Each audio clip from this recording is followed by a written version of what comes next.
Epektibo na simula ngayong araw ang 55 pesos kada kilo na maximum suggested retail price sa imported na bigas.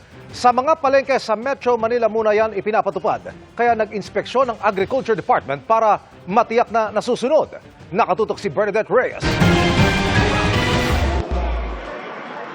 Ibinaba na sa 55 pesos kada kilo ang maximum suggested retail price para sa 5% broken na imported rice sa Metro Manila simula ngayong araw.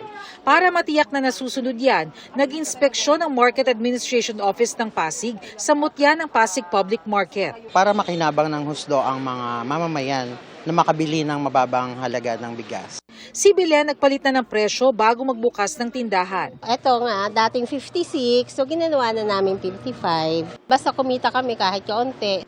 Pero may ibang hindi agad makapagbaba ng presyo. Bababa na lang po namin ang presyo bago mag-February 15 as long as maubos na lang namin yung aming old stock.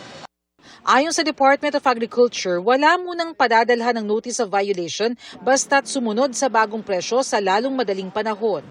Target din na ibaba pa ang presyo sa 49 pesos kada kilo sa Marso. Yung iba talaga inuubos yung nabiling stock na mas mataas.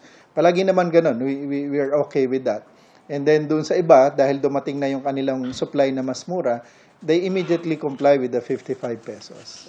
Yung computation ng 49 ay yung talagang presyo sa international market na nakita namin initially. With the trend that is we are experiencing now, kaya naman. Sa February 15, sisimula na ring ipatupad ang maximum SRP sa mga probinsya. Pero ngayon pa lang, nagsasabi na ang ilang nagtitinda ng bigas sa Bulacan na hindi nila kayang ibaba ang presyo sa 55 pesos kada kilo. Mataas raw kasi ang puhunan sa mga imported na bigas, kaya malulugian nila ng hanggang 150 kada kaban.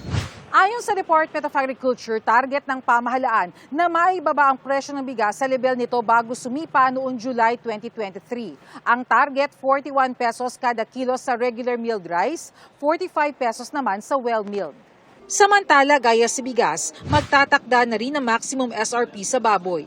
Pag-uusapan pa kung magkano at kung kailan ito sisimulang ipatupad. Halimbawa sa bigas, ang landed cost mo mababa but it's being sold at a higher price sa retail. Ganun din sa baboy. We're seeing prices 460, 450. So talagang nakikita natin na mayroong maling pagpresyo sa pagdating na sa palengke. Para sa GMA Integrated News, Bernadette Reyes, Nakatutok, 24 Oras.